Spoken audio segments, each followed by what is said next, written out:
बिस्मिल्लाहिर्रहमानिर्रहीम। अस्सलाम वालेकुम।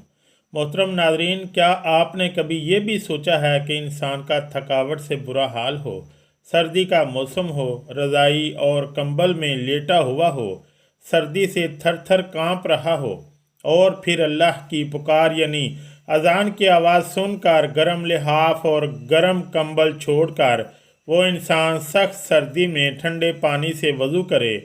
ठंडे पानी और सर्दी की वजह से जिस्म के रोंगटे खड़े हो जाएं, सर्दी से जिस्म कांप रहा हो, सर्दी ऐसी हो कि दांत बज रहे हों, फिर भी इंसान अल्लाह की रज़ा और सवाब की नीयत से वज़ू करे और फिर सर्दी को बर्दाश्त करके नमाज अदा करे और इसकी नमाज ही कबूल ना हो।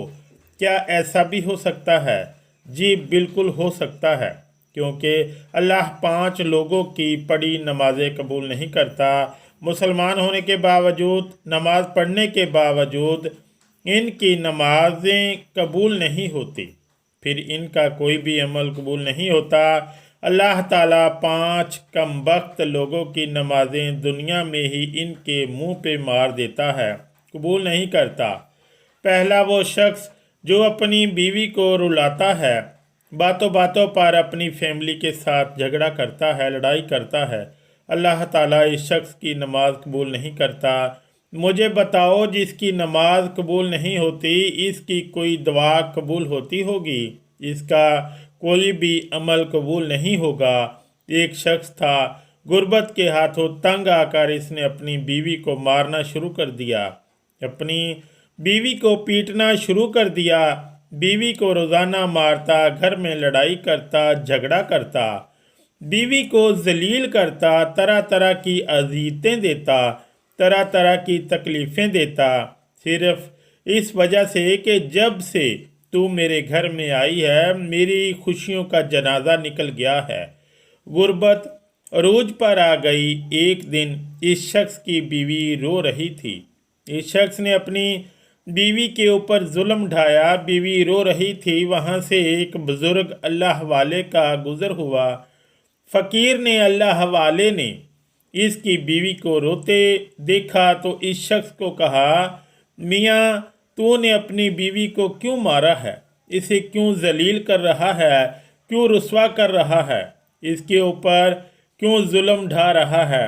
इस शख्स ने कहा, हज़रत जब से मैं इस कम बख्त को अपने घर लेकर आया हूँ मेरी गुर्बत ही ख़त्म नहीं होती। गुर्बत अरूज पर आ गई है। जब से इस कमबख्त औरत को मैं अपने घर लेके आया हूँ मैं गरीब हो गया हूँ, इतना गरीब हुआ हूँ। सुबह खाता हूँ शाम के लिए नहीं होती, शाम को खाता हूँ सुबह के लिए नहीं होती। गरीब हो गया हूँ, परेशानियों ने आ घेरा, दुखों ने आ घेरा, टेंशनों ने आ घेरा, तरह तरह की मुसीबतों की लपेट में आ गया। जब से अपनी बीवी को अपने घर ले गया, जब से मैंने अपनी शादी की, इस फ़कीर अल्लाह वाले ने कहा, मियाँ मैं तुम्हें हज़रत अली रज़ी अल्लाह ताला अन्हो का फरमान सुनाता हूँ। एक दिन हज़रत सईदना अली मुर्तज़ा शेर खुदा खताब फरमा रहे थे। दौरान खताब आपने फरमाया, लोगों जो शख्स अपनी बीवी को रुलाता है, जो शख्स अपनी बीवी को मारता है, गुस्सा करता है, इसको जलील करता है, तरह तरह की इसे परेशानियां देता है, फरमाया इस शख्स की एक तो नमाज कबूल नहीं होती, इस शख्स की पढ़ी नमाज दुनिया में ही अल्लाह ताला इस शख्स के मुंह पे मार देता है, इसकी नमाज पढ़ी कबूल नहीं होती। दूसरा, इसके घर से बरकत उठा ली जाती है, इसके घर से रहमत उठा ली जाती है, कोई नामो निशान नहीं रहता। इसके घर से अमीरी का जनाजा निकल जाता है, गुर्बत अरूज पर आ जाती है। फरमाया अगर तुम चाहते हो कि तुम्हारे घर में बरकत आए, तुम्हारे माल जान रिज़्क रोज़ी में बरकत हो, रिज़्क की फरावानी हो, खुशहाली तुम्हारे कदम चूमे, तो खुदारा अपनी बीवी को ना मारा करो, बीवी पर जुल्म ना ढाया करो, बीवी को जलील ना किया करो, बीवी को रुस्वा ना किया करो, बीवी की आंखों से आंसू ना बहाया करो। पहला वो शख्स जिसकी नमाज कबूल नहीं होती, जो अपनी बीवी को मारता है। दूसरा, शराबी इंसान, शराबी शख्स की नमाज भी कबूल नहीं होती, इसके मुंह पे मार दी जाती है जब तक वो तौबा नहीं करता, जब तक वो शराब नहीं छोड़ता, شرابی شخص کی نماز بھی قبول نہیں ہوتی۔ ایک سود خور تھا، پیسہ اس کے پاس جب زیادہ آیا تو اس نے شراب پینا شروع کر دیا، شراب کے نشے میں لگ گیا۔ ایک دن شراب کے نشے میں دھت سیڑھی سے نیچے اتر رہا تھا، ایک دم منہ کے بل زمین پر گرا، وہیں فوت ہو گیا، وہیں اس کا انتقال ہو گیا۔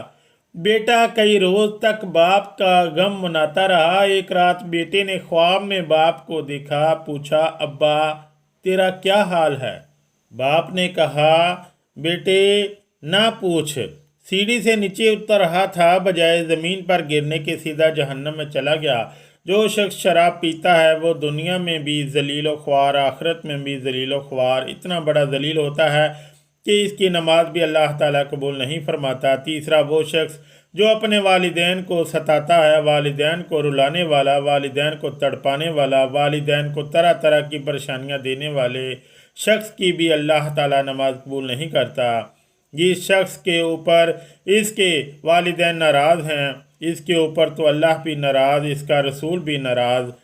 اب جس شخص کے اوپر اللہ ناراض ہے، کیا اس کی نماز قبول ہوتی ہوگی؟ کیا اس کی کوئی بھی دعا قبول ہوتی ہوگی؟ اس کا کوئی بھی عمل قبول ہوتا ہوگا؟ ہرگز نہیں۔ تو خدارا جن جوانوں کے اوپر ان کے والدین ناراض ہیں تو خدارا اپنے والدین کو راضی کر لیجئے۔ چوتھا سود خور انسان کی پڑھی نماز بھی قبول نہیں ہوتی۔ جو سود خور انسان ہے، جو صبح شام حرام کھاتا ہے، سود تو ویسے بھی حرام ہے، جو صبح شام حرام کھاتا ہے، حرام کھانے والے شخص کی بھی نماز اس کے منہ پہ مار دی جاتی ہے۔ پانچواں اچھے طریقے سے وضو نہ کرنے والے شخص کی نماز بھی قبول نہیں ہوتی۔ اچھے طریقے سے وضو کر کے نماز پڑھا کریں، پھر اللہ سے جو کچھ مانگیں گے اللہ تعالیٰ فوراً عطا کرے گا۔ یہ 5 لوگ ایسے ہیں جن کی نماز دنیا میں ہی ان کے منہ پہ مار دی جاتی ہے، قبول نہیں ہوتی۔ جب نماز قبول نہیں ہوگی پھر ان کی دعا بھی قبول نہیں ہوگی۔ نماز پڑھنے سے پہلے ان 5 چیزوں کا خاص خیال رکھنا۔ یہ 5 بیماریاں آپ لوگوں کے اندر پائی تو نہیں جاتی۔ اگر تمہارے اندر یہ 5 بیماریاں ہیں تو انہیں نکال دو، ورنہ نماز تمہارے منہ پہ مار دی جائے گی۔ پیارے نبی صلی اللہ علیہ وسلم سے پوچھا گیا یا رسول اللہ صلی اللہ علیہ وسلم، ہمیں کیسے پتہ چلے گا کہ ہماری نماز قبول ہوئی ہے یا نہیں ہوئی؟ حضور ہمیں کیسے پتہ چلے گا کہ آج جو ہم نے فجر کی نماز پڑھی ہے، جو ہم نے ظہر کی نماز پڑھی ہے، عصر مغرب عشاء کی نماز پڑھی ہے، یہ قبول ہوئی بھی ہے یا نہیں؟ پیارے نبی صلی اللہ علیہ وسلم نے فرمایا صحابی جب اگلی نماز پڑھنے کا دل کرے تو پکا یقین کر لینا پچھلی نماز قبول ہو گئی ہے۔ جب تمہارے اندر نماز پڑھنے کا شوق آئے گا پھر تم شراب کے نزدیک نہیں جاؤ گے، پھر تم اپنی فیملی کے ساتھ زیادتی نہیں کرو گے، فیملی کے اوپر ظلم نہیں کرو گے، تمہارے اندر رحم آئے گا، تمہارے لبوں پہ مٹھاس آئے گی جب ہر وقت اللہ کا نام تمہاری زبان پر رہے گا۔ حضرت علی المرتضیٰ رضی اللہ تعالیٰ عنہ کے پاس ایک شخص آیا، کہنے لگا حضرت آج میں نے آپ کے بارے میں ایک نئی خبر سنی ہے۔ کیا جی تو نے کیا سنا ہے؟ کہا جی میں نے سنا ہے کہ آپ اللہ سے باتیں کرتے ہیں اور اللہ آپ سے باتیں کرتا ہے۔ کیا میں نے ٹھیک سنا؟ آپ نے فرمایا میاں تو نے بالکل ٹھیک سنا۔ کہا جی وہ کیسے؟ کہا میاں جب میرا جی چاہتا ہے کہ میں اپنے رب سے بات کروں تو میں نماز پڑھنے لگ جاتا ہوں، اور جب میرا جی چاہتا ہے کہ میرا رب مجھ سے بات کرے تو میں قرآن اٹھاتا ہوں، پڑھنے لگ جاتا ہوں۔ دن میں 5 ٹائم نماز پڑھنے کی اپنی عادت بنا لیں، صرف یہ سوچ کے کہ ہو سکتا ہے یہ اذان تیری زندگی کی آخری اذان ہو، یہ نماز تیری زندگی کی آخری نماز ہو سکتا ہے تجھے تیرا رب آخری بار بلا رہا ہو۔ تو اچھے اخلاق کی عادت بناؤ۔ اچھے اخلاق کی 360 اقسام ہیں، ایک اقسام بھی کسی کو نصیب ہو گئی تو اللہ تعالیٰ جنت میں بھیج دے گا۔ دعا ہے کہ اللہ تعالیٰ ہم سب کو نیک عمل کرنے کی توفیق عطا فرمائے، ہماری دعا اپنی بارگاہ الہی میں قبول اور منظور فرمائے، آمین یا رب العالمین۔